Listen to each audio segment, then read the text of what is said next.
নিজের স্কুলের বিরুদ্ধে প্রতারণা ও মানসিক নির্যাতনের অভিযোগ। দক্ষিণেশ্বরে আত্মঘাতী স্কুল শিক্ষিকার প্রৌঢ়া জসবীর কৌর নামে 58 বছর বয়সী প্রৌঢ়ার ভিডিও ভাইরাল।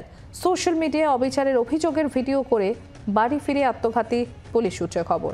স্কুল পরিচালন সমিতি ও প্রিন্সিপালের বিরুদ্ধে অভিযোগ। দক্ষিণেশ্বর থানায় অভিযোগ এলাকাবাসীদের। প্রতিক্রিয়া মেলেনি স্কুল কর্তৃপক্ষের।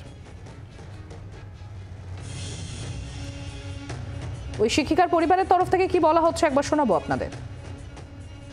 ওনার সাথে দীর্ঘদিন না বছর ধরে 3-4 বছর ধরে স্কুল থেকে মানে এত বেশি মেন্টালি টর্চার করা হতো।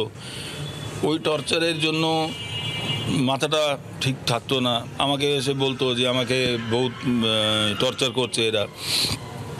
তারপর উনি এখানে পড়াচ্ছেন 20 বছরের বেশি হয়ে গেছে।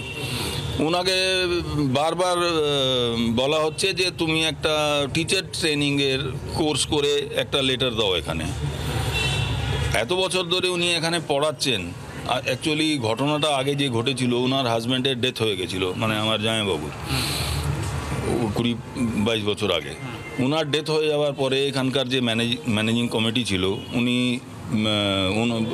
ওনারা চাকরি দিয়ে দিয়েছেন এনাকে। Khalsa model senior secondary school. উনি কিন্তু পড়াতেন খালসা মডেল কিন্ডারগার্টেন স্কুলে। হঠাৎ করে সবাই এই ম্যানেজমেন্ট কমিটি যারা এই দেবেন্দর সিং, গুরুদেব সিং লাপরা আর প্রিন্সিপাল, এখানকার যে প্রিন্সিপাল, উনি তো মানে খুবই বেশি টর্চার করতেন।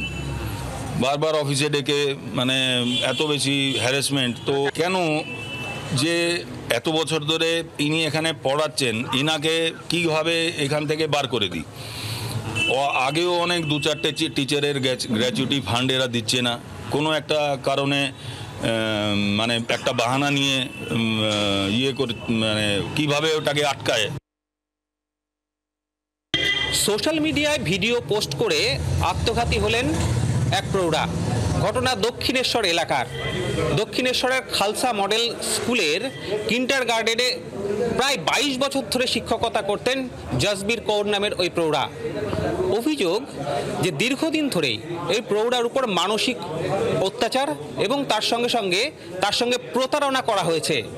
এমনই অভিযোগ তুলে আজকে নিজের বাড়িতেই আত্মঘাতী হন এই প্রৌঢ়া এবং তারপর সেই খবর জানাজানি হতেই তার পরিবারের অন্যান্য আত্মীয়রা, তার ছোট ভাই, তাদের বন্ধুবান্ধব তারা ছুটে গিয়ে যখন তার বাড়িতে গিয়ে দেখেন তখন ঝুলন্ত অবস্থায় তাকে পাওয়া যায়। ঘটনাস্থলে পুলিশ আসে, দেহ উদ্ধার করে নিয়ে যাওয়া হয়। আগামীকাল সাগর দত্ত মেডিকেল কলেজ হাসপাতালে ওই প্রৌঢ়ার ময়না তদন্ত হবে।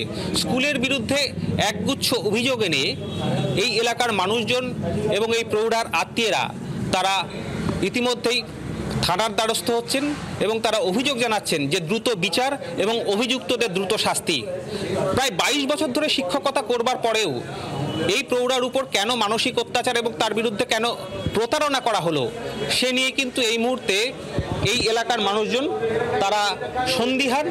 যদিও ওই প্রৌঢ়া সোশ্যাল মিডিয়ায় যে অভিযোগ এনেছেন তাতে তিনি বলছেন যে দীর্ঘদিন ধরে তার কাজের জায়গার পরিবেশ নষ্ট হচ্ছিল, তাকে বিভিন্ন রকমভাবে হ্যারাসমেন্ট করা হচ্ছিল নতুন করে ট্রেনিং নেওয়ার জন্য এবং তার কাজ হারানোর আশঙ্কা ছিল। সেই কাজ হারানোর আশঙ্কায় এই প্রৌঢ়া এই কাণ্ড করলেন কিনা সেই বিষয়ে তদন্ত শুরু করেছে পুলিশ। ওই স্কুলের ম্যানেজমেন্ট কমিটির একাধিক ব্যক্তি এবং প্রিন্সিপালের বিরুদ্ধে সরাসরি সোশ্যাল মিডিয়ায় ভিডিও করে অভিযোগ এনেছেন প্রৌঢ়া জসবীর কৌর। জি 24 ঘন্টার জন্য ক্যামেরায় দুবাইয়ের সঙ্গে কমলাক্ষ ভট্টাচার্য, বরানগর, দক্ষিণেশ্বর। বাংলার আওয়াজ, বাঙালির আবেগ, জি 24 ঘন্টা।